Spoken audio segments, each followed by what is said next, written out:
Assalamualaikum warahmatullahi wabarakatuh. Apa kabar sobat-sobat semuanya? Oke, mari kita lanjutkan saja ceritanya. Bab 959.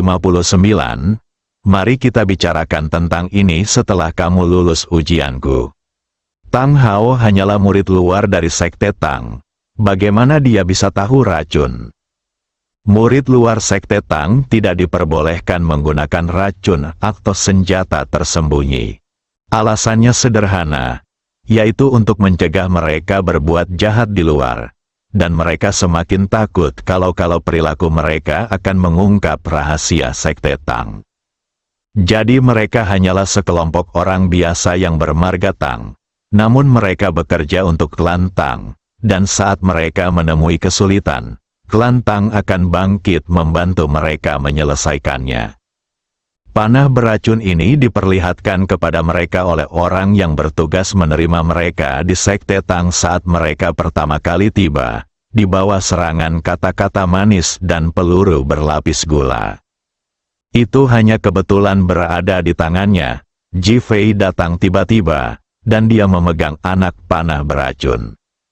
Awalnya, dia mengira ini adalah sekte Tang, dan meskipun Ji Fei sangat kuat, dia tidak bisa terlalu sombong atau mendominasi, jadi dia hanya berpura-pura kuat dan mengancam. Namun dia tidak menyangka Bai Ruo akan bangkit dan menunjukkan kemampuannya seberani laki-laki manapun, membuatnya kehilangan kesabaran. Murid sekte Tang yang bertugas menerima mereka tiba-tiba menjadi cemas dan segera mengeluarkan botol penawar racun dan hendak menghampiri. Tiba-tiba matanya berbinar dan Bai Ruo telah merampas botol penawar racunnya. Dia melambaikannya di depan Tang Hao dan berkata, "Aku punya penawarnya, aku tidak takut diracuni." Tang Hao awalnya mengira bahwa ia akan baik-baik saja setelah meminum penawarnya, tetapi ia tidak menyangka bahwa penawarnya dirampas oleh Bai Ruo. Ketika ia melihat luka-lukanya semakin parah, ia sangat takut hingga menangis. Selamatkan aku cepat. Hanya orang bodoh yang tidak takut dengan racun klan Tang. Kau memohon padaku, aku akan memberikannya padamu jika kau memohon padaku." Bai Ruo menatap Tang Hao dengan main-main dan berkata. Tang Hao bingung, dia hanya ingin bersikap sombong dan pamer di depan Bai Ruo dan yang lainnya, membuat mereka berlutut dan memohon padanya. Namun sekarang dia harus memohon pada orang lain atau mati. Ia sangat tidak rela. Tetapi ia merasakan lengannya mulai kehilangan rasa, kemudian separuh kakinya, dan kini separuh tubuhnya mulai kehilangan rasa. Dia takut, berdebar, dia berlutut di tanah dan berteriak, "Tolong, tolong." Ia pun menangis terseduh-seduh. Tak lagi memiliki semangat dan kesombongan seperti sebelumnya. Hanya mengemis. Bai Ruo tersenyum dan mengangkat alisnya. "Bukankah kamu hebat? Mengapa kamu meminta bantuan sekarang?" Menggoda, ejekan. Namun, Tang Hao sama sekali tidak kehilangan kesabarannya. Dan sama sekali tidak ragu-ragu. "Tolong, tolong." Ledakan. Dia mulai bersujud pada Bai Ruo.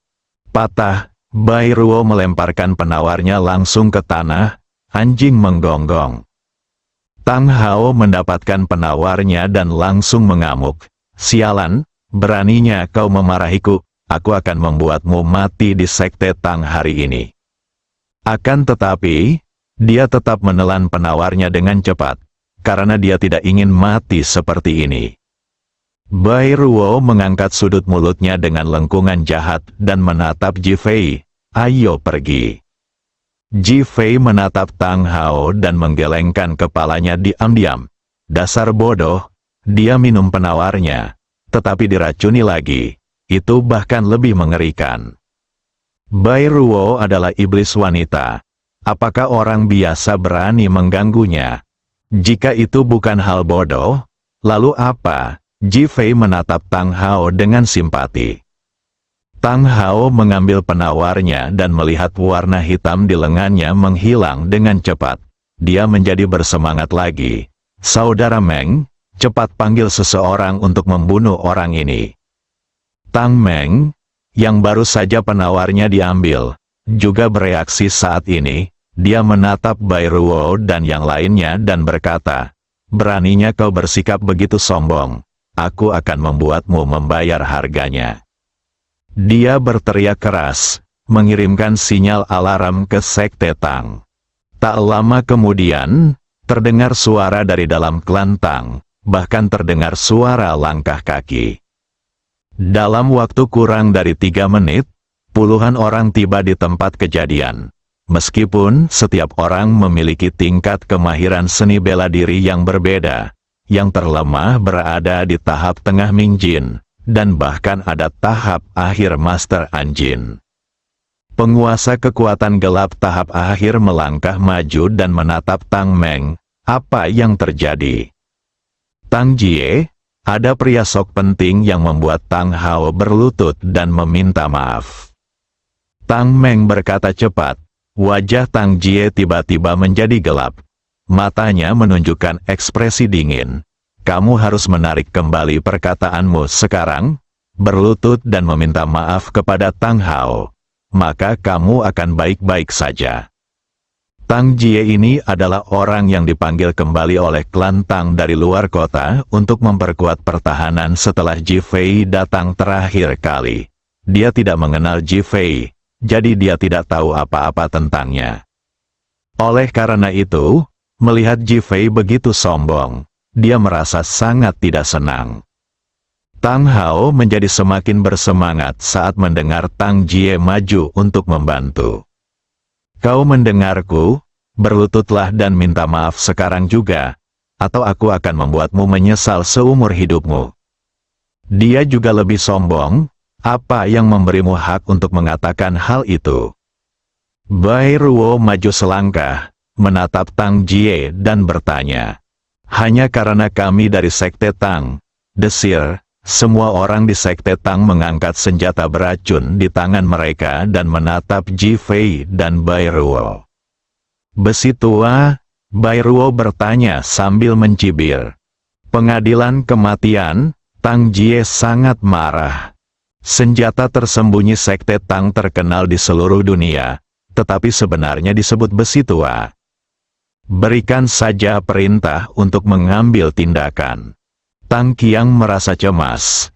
Ia melangkah maju dan membuka lengannya untuk menghalangi Ji Fei dan yang lainnya. Jangan berdebat lagi.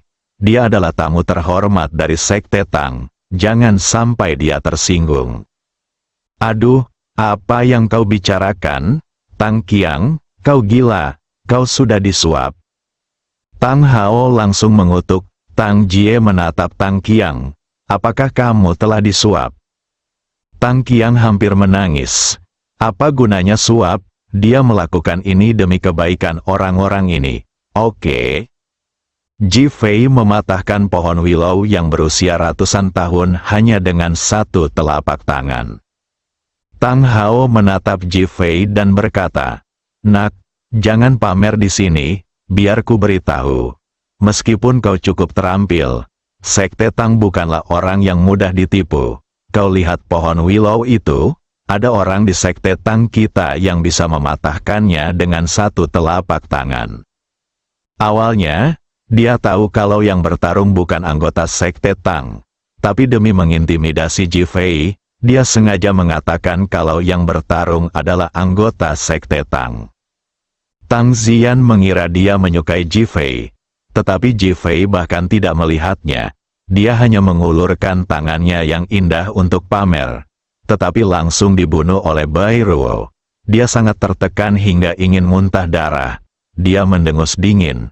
Jika seorang guru dari Sekte Tang kita muncul, dia bisa memukulmu sampai mati dengan satu telapak tangan. Memukulmu hingga menjadi bubur. Tang Qiang yang hendak mengatakan sesuatu, benar-benar terdiam setelah mendengar kata-kata ini. Saya pernah lihat orang yang berkulit tebal, tapi saya belum pernah lihat orang setebal ini. Kamu hanya membual, bisakah kamu lebih bisa diandalkan? Bisakah Anda berhenti membual di depan orang sungguhan? Siapa Master Sekte Tang? Orang yang benar-benar menghancurkan pohon willow itu ada di sini, kan? View, Long Keer terhibur dengan bualan mereka. Karena kamu punya guru seperti itu, panggil dia keluar untuk kami lihat, kami masih menantikannya. Bai Ruo pun tersenyum manis. Ya, mari kita lihat. Aku benar-benar ingin melihat siapa pahlawan itu. Dia membuatku ingin menikahinya. Setelah berkata demikian, dia menatap Ji Fei dengan sedikit rasa sayang di matanya. Ji Fei mengangkat tangannya dan menyeka hidungnya dengan sedikit malu.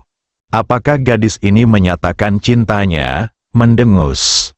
Bagaimana orang biasa sepertimu bisa dengan mudah bertemu dengan para guru sekte Tang kami? Tang Hao berkata dengan suara dingin, kamu bisa membicarakannya setelah kamu bisa melewatiku. Tang Jie juga melepaskan aura dominasinya. Orang-orang yang dibawanya mengangkat senjata tersembunyi mereka pada saat yang sama, siap menyerang. Semuanya, keluar dari sini, suara Tang Qinggong tiba-tiba terdengar. Bab 960 orang biasa Tang Jie dan yang lainnya, yang siap mengambil tindakan, langsung berhenti dan mundur ketika mendengar suara Tang Qinggong. Kemudian, halo, Master Sekte, salam serempak. Tang Qinggong mengabaikannya dan berjalan lurus menuju Ji Fei. Tang Hao melihat bahwa Tang Qinggong berjalan sangat cepat dan tampak sangat cemas. Jadi dia mengira Tang Qinggong sedang marah. Namun, ketika dia mengira bahwa Sekte Tang memiliki seorang guru yang dapat menghancurkan pohon willow berusia ratusan tahun dengan satu telapak tangan, dia menjadi lebih gembira. Tuan, orang ini membuat masalah di Sekte Tang kita. Anda harus menghadapinya dengan baik. Tang Qinggong berhenti sejenak dan menatap Tang Hao. Sejak kapan seorang murid sekte luar berani memberinya nasihat langsung? Tang Zian tidak tahu apa yang dipikirkan Tang Qinggong. Dia mengira Tang Qinggong sedang marah dan akan menyerang. Jadi dia segera berkata, Tuan, jika Anda ingin membunuh orang ini, Anda tidak perlu memanggil seseorang yang dapat mematahkan pohon willow yang berusia ratusan tahun dengan satu telapak tangan. Itu seperti menggunakan pisau jagal untuk membunuh ayam. Tang Qinggong pasti tidak akan pergi kali ini, karena dia terkejut dengan orang-orang ini. Bukankah orang itu Ji Fei? Membiarkan Ji Fei bunuh diri? Bagaimana itu mungkin? Mungkinkah orang-orang ini lebih bodoh? Tang Jie dan yang lainnya melihat Tang Qinggong tidak bergerak, dan mengira dia akan menyerang Ji Fei. Jadi mereka semua mengangkat senjata tersembunyi dan memberi isyarat untuk menembak. Tang Qinggong menarik napas dalam-dalam, menatap sekelompok murid sekte Tang yang tampak seperti orang bodoh, dan bertanya sambil mencibir, kapan sekte Tang kita punya guru seperti itu yang bisa mematahkan pohon willow yang berusia ratusan tahun hanya dengan satu pukulan? Tang Jie dan yang lainnya semua tertegun dan menatap Tang Hao. Tang Hao baru saja mengarang cerita, dan kini melihat tatapan semua orang, wajahnya dipenuhi rasa malu. Guru, saya mendengarnya. Saya hanya bisa menjawabnya dengan enggan.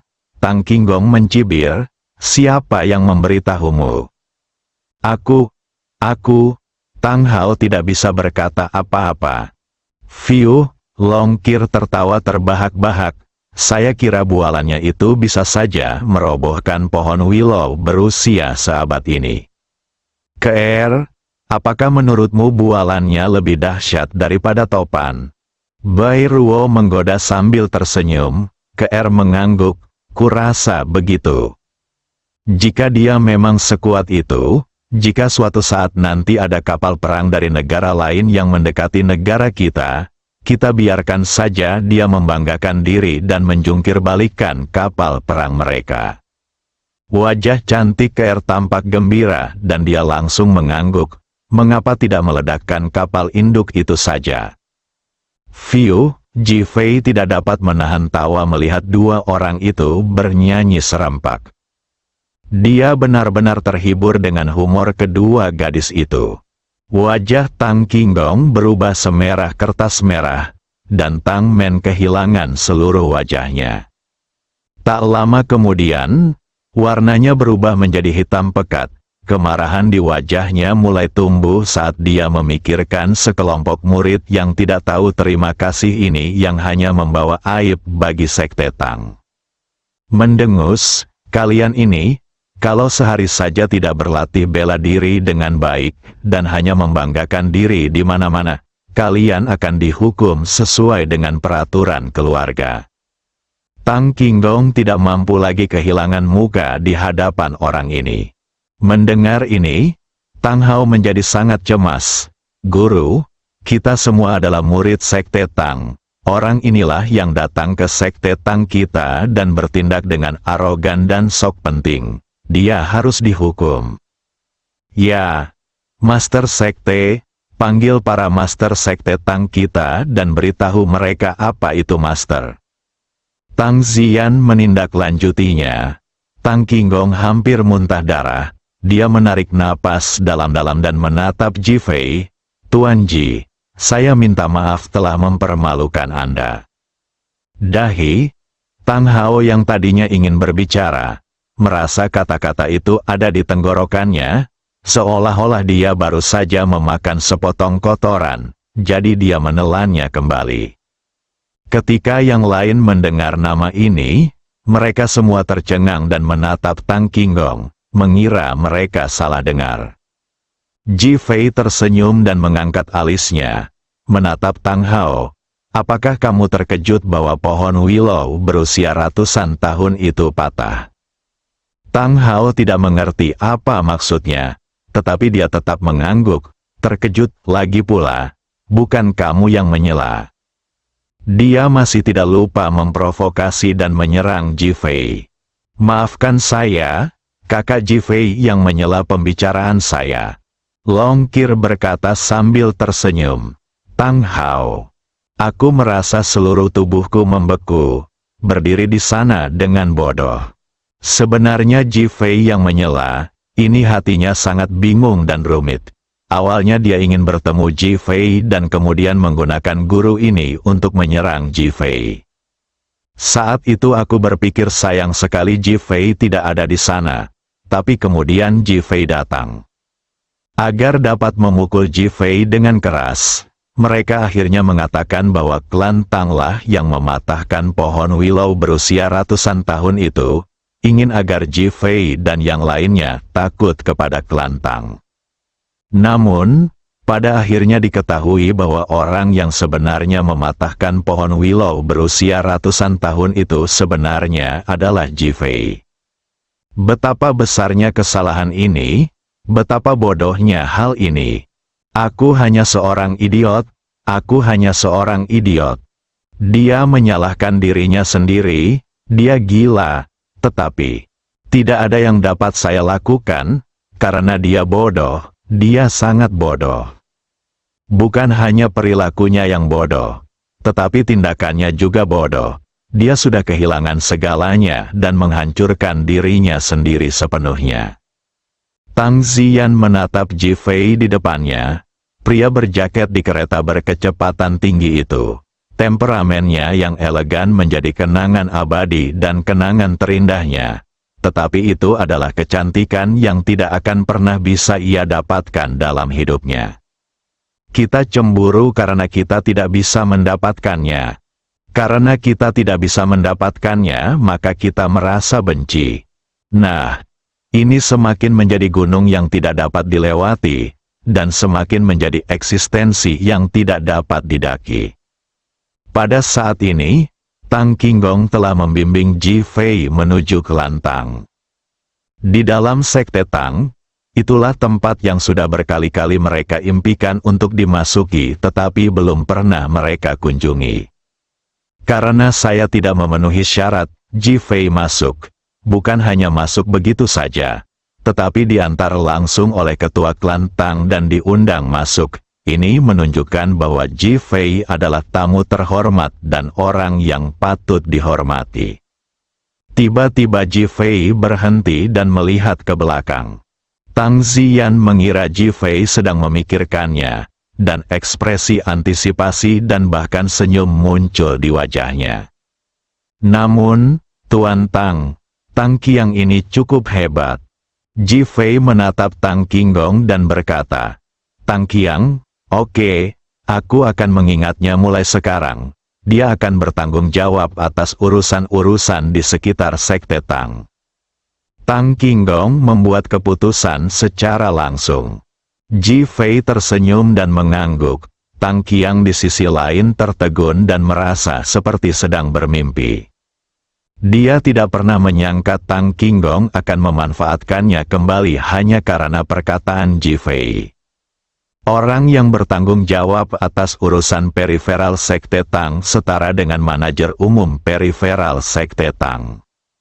Klan Tang telah berkembang selama hampir 1000 tahun dan memiliki kekuatan ekonomi yang kuat serta industri yang tak terhitung jumlahnya. Jika dia yang bertanggung jawab atas semua ini, itu sama saja dengan dia berubah dari seorang miskin menjadi seorang kaisar. Ini betapa indahnya mimpi. Terima kasih, Tuan Ji.